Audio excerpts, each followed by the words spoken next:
Friends at the table! Last time we talked about the most basic stuff you needed to play the game, the concept of checks. Today we're talking about two things that are related pretty closely, how combat works and what the other dice do. If you haven't seen the other video, you won't be super left in the dust by this one, but it might be a good idea to go back and watch it just in case. Link in the description. So let's talk about combat.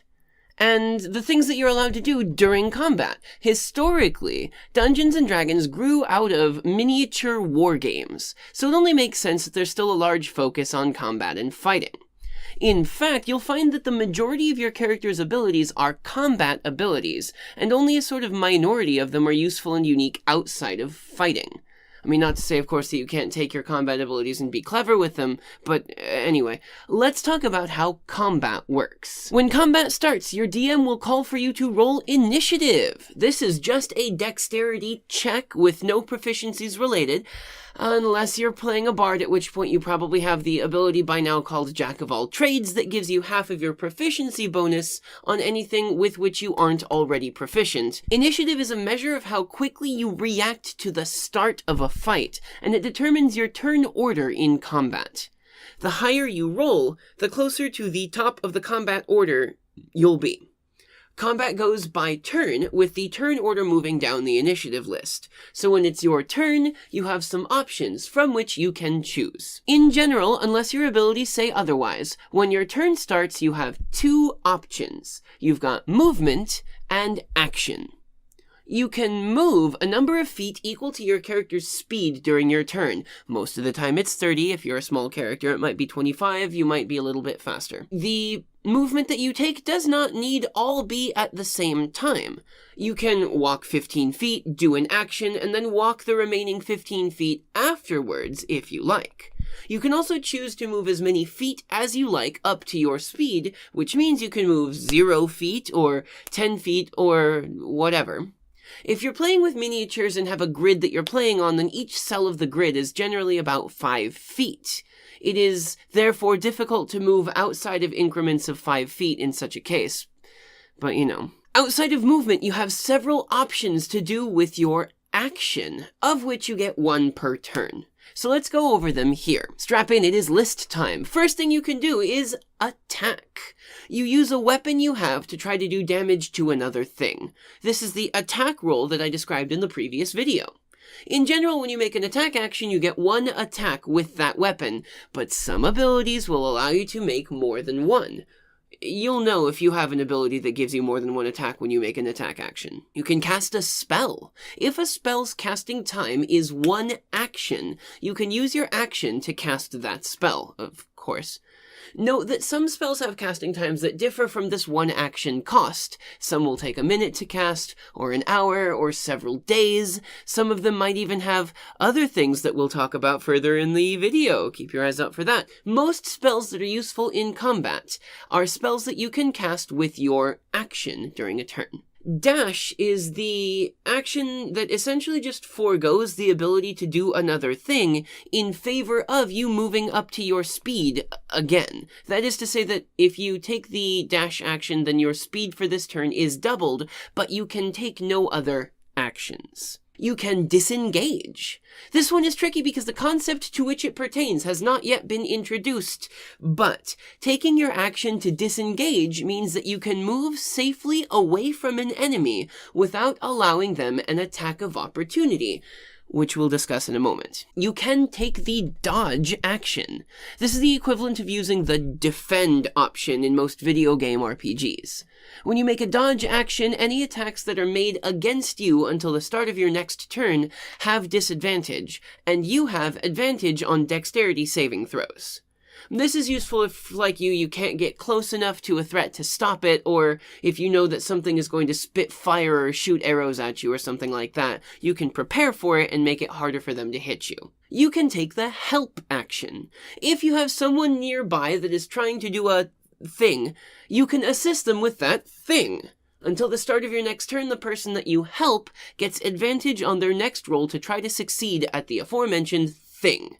This also is useful for attack rolls, too. You can distract your foe so that your friend has a better chance of hitting them, giving them advantage on their attack roll. You can hide. If you hide, you make a stealth check, providing that there is a place to hide somewhere nearby. If you succeed, you get some advantages from being hidden. For instance, attackers that can't see you have disadvantage on their attack rolls towards you, and if they can't see you, then you have advantage on your attack rolls against them. Making this attack does give away your location, so you'd have to hide again afterwards. You can search. You can make an investigation or perception check, depending on which one your DM tells you to make, to try to discover something in your immediate area. Use an object. If you are trying to do a thing with another thing and it's not like a trivial action, like a flick a switch or something like that, then you can use your action to interact with that object to make it go. This is stuff like trying to turn a big wheel to open a gate, or flip through a book to find a specific page, anything that takes a moment of concentration and attention to do. Things that are second nature or subconscious generally don't require an action to perform. This is stuff like drawing a sword, or dropping whatever you're holding, or putting an arrow on your string. It's part of the attack. These are all either part of another thing, or they're just easy enough to do automatically that you don't have to worry about it. You can also perform what is called a ready action. This is a slightly complicated choice, but it is nevertheless very useful. If you want to do something as soon as another thing happens, for instance, you can on your turn say that you're going to prepare for a thing to happen. Happen? You can prepare for a thing to happen. You can prepare for a thing to happen, whereupon you will react by doing something else in return. In order to ready an action, you have to have a trigger specified to which you will do your reaction. For instance, if the bandit draws his sword is a great trigger. You have to be watching for that thing, of course. And then, you must also give the thing that you will do when that trigger occurs. I will let my arrow go, for example, or I will cast fireball. You can also choose to move up to your speed as the thing that you're going to do. Like, when the door opens, I run away, something like that. If you are readying a spell as your reaction, the spell's energy is used as soon as you say so. Your spell slot does get expended, and you just kind of hold that last little bit of the energy, waiting for the trigger. It does require that you hold concentration on the spell's energy, even if that spell isn't a concentration spell. So like if you have hold person out, and then you ready a spell, well, hold person is a concentration spell, but holding and readying a spell like fireball or something, which normally doesn't require concentration, will require concentration in this context. So you'll have to concentrate to keep the fireball ready, which drops hold person. So do be careful if that's a thing that you're going to try to do. Now, if your trigger does happen, you can do your thing by using what is called a reaction. I've said that a couple times, more on that in a second. As soon as your trigger happens, you react to it with your prepared action. You can also choose to ignore that trigger and wait for another one, or just let your prepared action fizzle altogether. But regardless of what you choose, if your readied action is not used by the time your turn comes up again, it is lost. This includes a spell that you are holding. It is a little complicated, as I said before, but once you get the hang of it, it's actually really cool and useful. Once you start getting some of the cool class abilities that you have, you'll likely have access to something that you can access as a bonus action.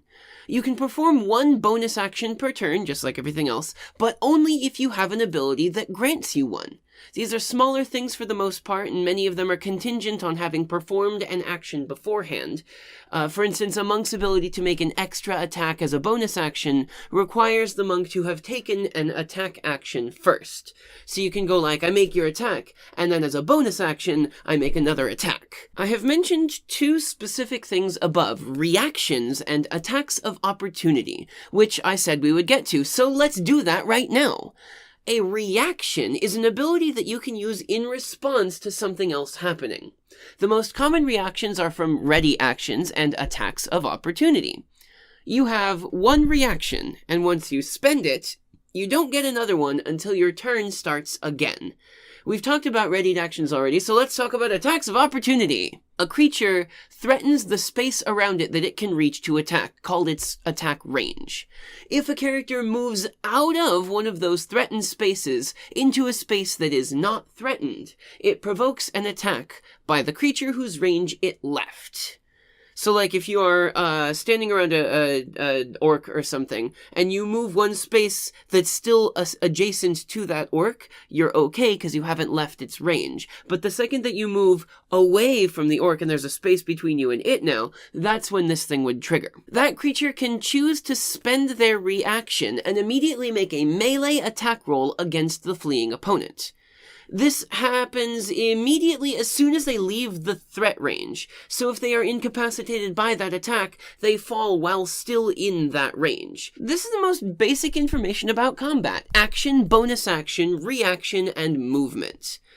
Lower level characters will generally only have stuff like action, movement, sometimes reaction. Bonus actions get a little bit level 2 and up kind of thing. But you have access to all of these things so long as you have an ability that would allow you to use them. Your character class will of course have a huge amount of more specific things that will change or add to these rules in subtle ways, but that's the nature of the game, isn't it? I mean, here are the rules, and then here's all the rules that you get that break these rules. So you're allowed to break these ones by having the rules that your character class gives you. It's just like Magic the Gathering, except for there's significantly fewer cards. Now, let's talk about the other dice briefly as well. As mentioned before, your dice collection likely has the following dice: D4, D6, D8, D10, another D10 with 10, 20, and 30, etc. on it, instead of 1, 2, and 3, D12, and finally D20. The more insane of you lot might have picked up stuff like a D24, or a D30, or a D60, or a D100, or whatever, but these are not officially used dice in the game. Each of these dice corresponds to a few things. The most common of them is damage done. Like a weapon will tell you what die to use when you roll for damage on a successful hit. So like a short sword, for instance, deals 1d6 damage, where a long sword deals 1d8, or 1d10 if you're using it two-handed, and a great sword deals 2d6 damage.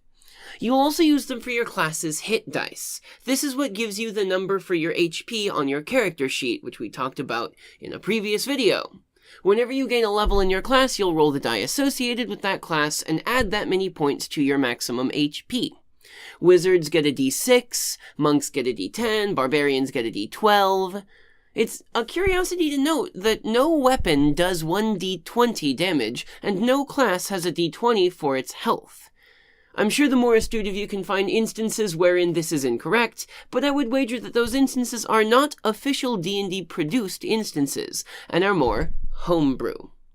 We'll talk about homebrew in another video, I think. I recommend your handy dice bag to have the following dice in it: 2 D20s for when you need to roll advantage or disadvantage, 1 D12, which is basically the least used die in the game, that pair of D10s that I mentioned, the one with the 10s on it and the one with the 1s on it, because these two dice together make your D100. You roll them both and then use the 10s die as the 10s digit and the 1s die as the 1s digit.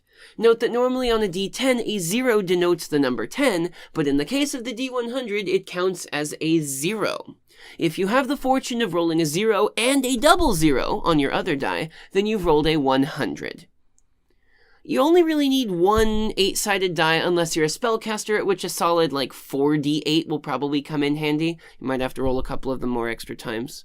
You have 4d6, not only for rolling damage and the like, but also because rolling stats is a chore when you only have one 6-sided die. And 1d4, unless you're going to take Magic Missile, at which point grab a handful of them. Of course, everyone will eventually fall into the same trap and end up with 3 kilograms of dice in a big leather bag or something. I mean, you never know when you're going to need 25 D10 for a spell that you've cast or some other such. Also, I like to have a coin because it allows me to have my character make decisions that I personally do not want to make.